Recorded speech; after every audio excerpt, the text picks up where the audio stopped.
Hi, ഞാൻ doctor Juhi Das, Q and B health കെയറിലെ homeopathic ഫിസിഷ്യനാണ്. ഇന്ന് പല പേഷ്യൻസും നമ്മുടെ ക്ലിനിക്കിൽ വന്നിട്ട് പറയുന്ന ഒരു ബുദ്ധിമുട്ടാണ് ഈ ഹീൽ പെയിൻ അഥവാ ഉപ്പൂറ്റി വേദന.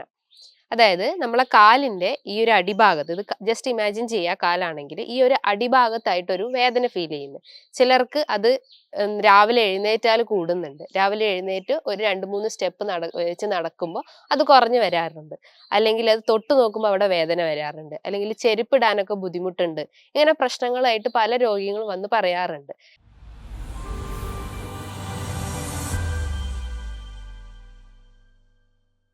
അപ്പൊ ഹീൽ പെയിൻ എന്ന് പറയുമ്പം അതിനു മുന്നേ നമ്മളെ ഈ കാലിന്റെ ഈ ഒരു പാദത്തിന് അടിഭാഗത്തായിട്ട് കുറെ ഫേഷ്യാസ്, ടെൻഡൻസ് അല്ലെങ്കിൽ മസിൽസ് ഇതൊക്കെ കവേർഡ് ആണ്. കുറെ ബോൺസും കവേർഡ് ആണ്.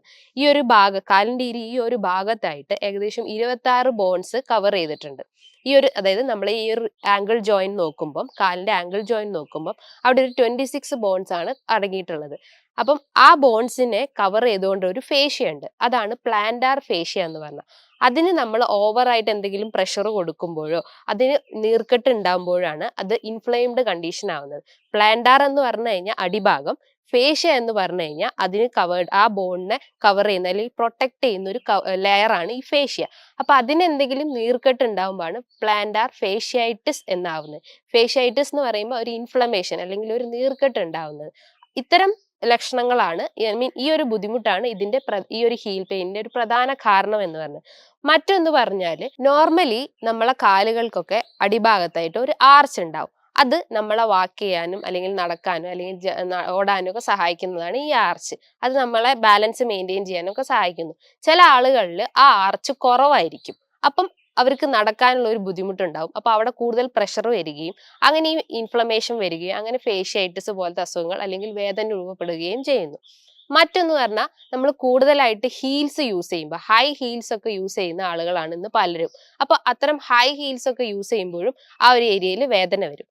ഇത്തരം വേദനകൾ കൂടാതെ ഈ ഒരു വേദന ഉണ്ടെങ്കിൽ തന്നെ നമുക്ക് മറ്റൊരു പ്രധാന കാരണം എന്ന് പറഞ്ഞാൽ കാൽക്കേനിയസ് സ്പർ. ഞാൻ പറഞ്ഞു, ഈ ഒരു കാലിന്റെ ഈ ഒരു ഭാഗത്തായിട്ട് 26 ബോൺസ് അടങ്ങിയിട്ടുണ്ടെന്ന് പറഞ്ഞു. അവിടെയുള്ള ഒരു ബോണാണ് ഈ കാൽക്കേനിയം.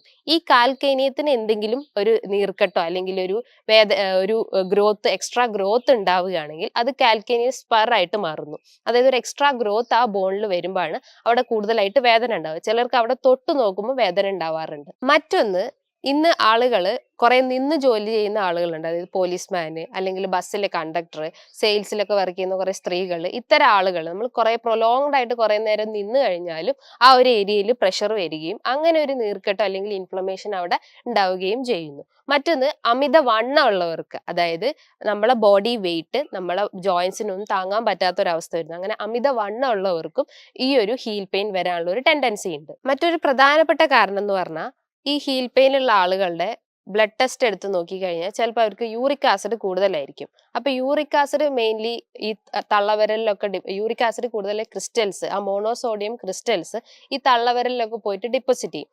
അപ്പം ഈ യൂറിക് ആസിഡ് കൂടിയ ആളുകൾക്കും ഈ ഒരു ഹീൽ പെയിൻ വരാനുള്ള ഒരു ടെൻഡൻസി ഉണ്ട്.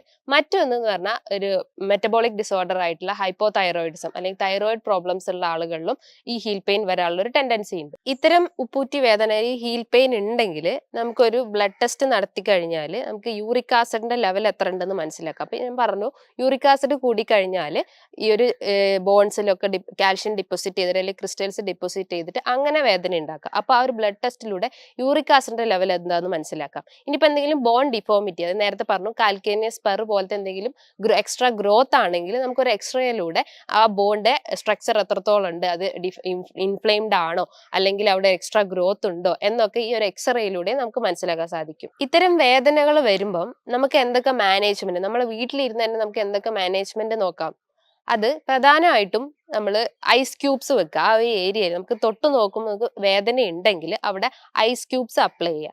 മറ്റൊന്ന് പറഞ്ഞാൽ, ഒരു ബേസിന്റെ അകത്ത് ചൂടുവെള്ളവും മറ്റൊരു ബേസിന്റെ അകത്ത് ഒരു തണുത്ത വെള്ളം എടുക്കുക. എന്നിട്ട് ഒരു 10 മിനിറ്റ് നമുക്ക് വേദനയുള്ള ആ ഒരു ഏരിയയിൽ കാല് ഇറക്കി വെക്കുക. ഒരു ചൂടുവെള്ളത്തിൽ ഒരു 10 മിനിറ്റ് ഇറക്കി വെക്കുക. അത് കഴിഞ്ഞിട്ട് ഒരു 10 മിനിറ്റ് തണുത്ത വെള്ളത്തിലും കാലിറക്കി വെക്കുക. ഇത്തരം ഇതൊക്കെ രീതികളൊക്കെ ഫോളോ ചെയ്ത് കഴിഞ്ഞാൽ ഈ ഒരു വേദന നമുക്ക് ഒരു താൽക്കാലിക ഒരു ശമനം ഉണ്ടാവും. മറ്റൊന്ന് പറഞ്ഞാൽ നമ്മളെ കാലിന്റെ പുറത്തായിട്ട് ഒരു ടവൽ വെച്ചിട്ട് അല്ലെങ്കിൽ ഒരു തോർത്ത് വെച്ചിട്ട് ജസ്റ്റ് ഇങ്ങനെ ഒന്ന് വലിച്ചു നോക്കുക. അപ്പൊ ആ ഒരു ഏരിയയിലെ ആ ഒരു ഫേഷ്യന്റെ ഏരിയയിലൊക്കെ ആ ഒരു പ്രഷർ ഉണ്ടെങ്കിൽ അത് അങ്ങ് റിലീസ് ആയി പോവുകയും അങ്ങനെ ഒരു പരിധി വരെ വേദന കുറച്ചു കൊണ്ടുവരാൻ പറ്റും. മറ്റൊരു പ്രധാനപ്പെട്ട ഒരു കാരണം, അതായത് ഈ ഹീൽ പെയിന്റെ ഒരു പ്രധാനപ്പെട്ട കാരണം ഞാൻ നേരത്തെ പറഞ്ഞു, അമിതവണ്ണമാണ്. അപ്പൊ കഴിവതും നമുക്ക് വെയിറ്റ് ഉള്ള ആളുകൾ ഒരു 8 to 10% നമ്മൾ വെയിറ്റ് കുറച്ചു കൊണ്ടുവരിക. അപ്പൊ അത്രയും വെയിറ്റ് നമ്മളെ ജോയിന്റ്സിന് താങ്ങുന്നത് ആ ഒരു വെയിറ്റ് കുറഞ്ഞതിലൂടെ നമുക്ക് സാധിക്കും. മറ്റൊന്നെന്ന് പറഞ്ഞു കഴിഞ്ഞാൽ ഒരു ബോൾ, നമുക്ക് അത്രയും വേദന ഉണ്ടെങ്കിൽ നമുക്ക് ഒരു ബോൾ എടുത്തിട്ട് അതിന്റെ മുകളിൽ നമ്മളെ കാല് ജസ്റ്റ് ഇങ്ങനെ ഒന്ന് റബ്ബ് ചെയ്ത് കൊടുക്കുക. അപ്പൊ അത്രയും ആ ഒരു പ്രഷർ അവിടുന്ന് റിലീസ് ആയി പോവുകയും ചെയ്യുന്നു. മേൽ പറഞ്ഞിട്ടുള്ള കാര്യങ്ങളൊക്കെ നമ്മൾ ഫോളോ ചെയ്ത് കഴിഞ്ഞാൽ നമുക്ക് ഈ ഒരു വേദന കുറച്ചു കൊണ്ടുവരാൻ സാധിക്കും. അപ്പൊ ഇതുമായി ബന്ധപ്പെട്ടിട്ട് നിങ്ങൾക്ക് എന്തെങ്കിലും സംശയങ്ങളോ അല്ലെങ്കിൽ എന്തെങ്കിലും ക്ലാരിറ്റി ചെയ്യാനുണ്ടെങ്കിൽ നിങ്ങൾക്ക് താഴെ കാണുന്ന നമ്പറിൽ കോൺടാക്ട് ചെയ്യാവുന്നതാണ്. ഇനിയും നല്ലൊരു വീഡിയോയുമായി വീണ്ടും കാണാം. Thank you.